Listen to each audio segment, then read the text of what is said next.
সেহরির সময় বাবার ফোনটা কয়েকবার রিং হলো। মা বলল, তিশা দেখ তো, কে ফোনটা দিতেছে বারবার। আমি ফোনের কাছে যেয়ে দেখলাম হালিম ভাইয়ের ফোন। বাবাকে বললাম, বাবা, হালিম ভাই ফোন দিতেছে। বাবা বলল, হালিমকে কল ব্যাক কর। হালিম ভাইকে কল দিয়ে ফোনটা বাবার হাতে দিলাম। ফোন স্পিকারে ছিল। হালিম ভাই কল রিসিভ করেই হাউমাউ করে কেঁদে বলল, চাচা, সর্বনাশ হয়ে গেছে, মার্কেটে আগুন লাগছে, তাড়াতাড়ি আসেন। বাবা হাত ধুয়ে একটা শার্ট কাঁধের উপর ফেলে চলে গেলেন। শার্ট গায়ে দিলেন না। বাবার পেছনে আমার ছোট ভাই সিয়াম দৌড়ে বের হয়ে গেল। আমি ফোন হাতে নিয়ে নেট অন করে দেখলাম গফুরউদ্দিন মার্কেটে ভয়াবহ অগ্নিকাণ্ড, মানুষের ছোটাছুটি। মা আমার ফোনের পাশে এসে দাঁড়ালো। মা ছুটে যেয়ে অজু করে চায়নামাজে বসলো। গফুরউদ্দিন মার্কেটে বাবার 3টা দোকান, একটাতে মহিলাদের কাপড়, আরেকটা পুরুষদের, বাকি একটা জুতোর দোকান। রোজার শুরুতে বাবা 3টা দোকানে 2 কোটি টাকার মালামাল উঠিয়েছে। সেই মার্কেটে আজকে কিছুক্ষণ আগে আগুন লাগলো। মা চায়নামাজে বসে কাঁদছে, আমার চোখেও পানি। আমাদের দোকানে ক্যাশের হিসাব রাখে হালিম ভাই। হালিম ভাই বাবার সাথে সেই শুরু থেকে আছেন। হালিম ভাই এখন আমাদের পরিবারেরই একজন। হালিম ভাই কিছুক্ষণ পরে আমার মায়ের ফোন কল দিল। হালিম ভাই জানালো বাবা অসুস্থ হয়েছেন, তাকে হাসপাতালে নিয়ে যাচ্ছে তারা। মা আর আমি হাসপাতালে ছুটে গেলাম। দোকান আগুনে পুড়তে দেখে বাবা সেখানে স্টক করেন। জুতোর দোকানের কিছু মালামাল রক্ষা করতে পারলেও বাকি 2 দোকানের কিছুই বাঁচেনি। বাবার জ্ঞান ফিরল পরদিন সকালে। জ্ঞান ফিরবার পরে বাবা হাউমাউ করে কেঁদে উঠল। ডাক্তার বলল 2 দিন হসপিটালে থাক, তারপর বাসায় নিয়ে যাবেন।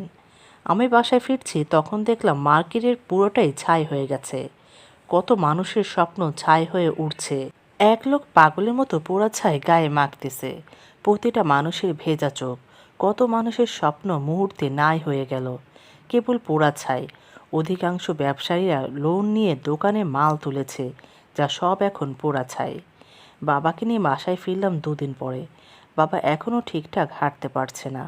ঘুমের ভেতর লাফিয়ে ওঠে। কোনো কারণ ছাড়াই হঠাৎ করে কেঁদে ওঠে। হালিম ভাই জুতোর দোকানে উদ্ধার করা কিছু মালামাল নিয়ে বসলো মার্কেটের বাহিরের ফুটপাতে। আমার ছোট ভাই সিয়াম হালিম ভাইকে সাহায্য করে। বাবা দোকানে যে মালামাল তুলেছিল তার অধিকাংশই ঋণের টাকা। মা বাবার পাশে বসে বলল, আপনি টেনশন কইরেন না, আমার কিছু গহনা আছে, সেগুলো বিক্রি করে লোনের টাকা দিয়ে দিবেন। মায়ের গহনায় কত টাকায় আর হবে, 10-12 লাখ এমন। বাবা ঋণ করা প্রায় 1 কোটি টাকার মতো। প্রতি বছর ঈদ নিয়ে বেশ বড়সড় উৎসব থাকলেও এবছরে আমাদের ঈদ মার্কেটের আগুনের সাথে পুড়ে গেল। বাবা প্রতি বছর আমার 3 ফুপুদের রোজার বাজার, ঈদের মার্কেট করে দিতেন। বাবার দোকানে আগুন লাগবার কথা শুনে ফুপুরা একবার দেখতেও আসেনি। নিয়ম রক্ষার্থে বাবার ফোনে শুধু ফোন দিল একবার। তারা বুঝে গেছে আমার বাবা এখন দেউলিয়া। মানুষ অদ্ভুত, যতক্ষণ হাত ভর্তি থাকে তখনই আত্মীয়তার সম্পর্ক গভীর থাকে। দুর্দিনে গরিব আত্মীয়দের বড়লোক আত্মীয়রা ভয় পায়, ভাবে না জানি কখন কি চেয়ে বসে। আমার ফুপুদের সবারই অবস্থা মোটামুটি ভালো।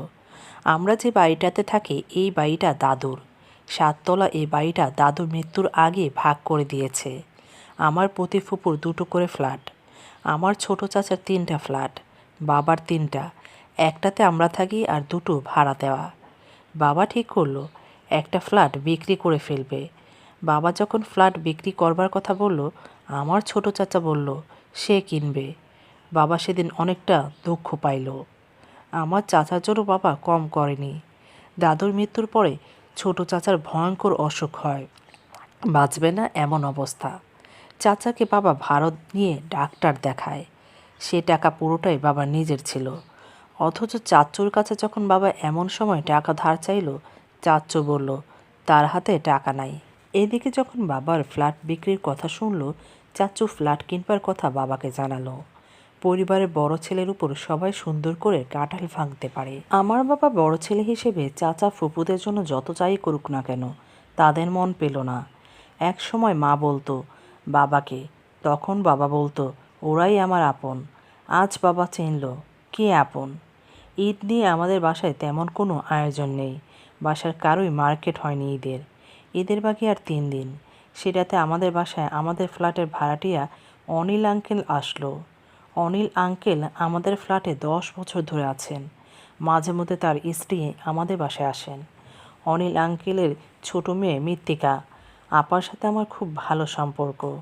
মৃত্তিকা আপা তার জীবনের সব সুন্দর অসুন্দর কিংবা গোপন কথা সব আমার কাছে বলে। মৃত্তিকা আপা বলে, তিশা, তোর কাছে আমি সব বলে শান্তি পাই। যদিও আমার জীবনে তেমন কোনো বিশেষ ঘটনা নেই যা কাউকে বলা যায়, তবুও আপা আমার সব তুচ্ছ কথা মন দিয়ে শোনে। আপার সাথে আমার খুব ভালো সম্পর্ক। সেদিন রাতে অনিল আঙ্কেল আর মৃত্তিকা আপা আমাদের বাসায় আসলো।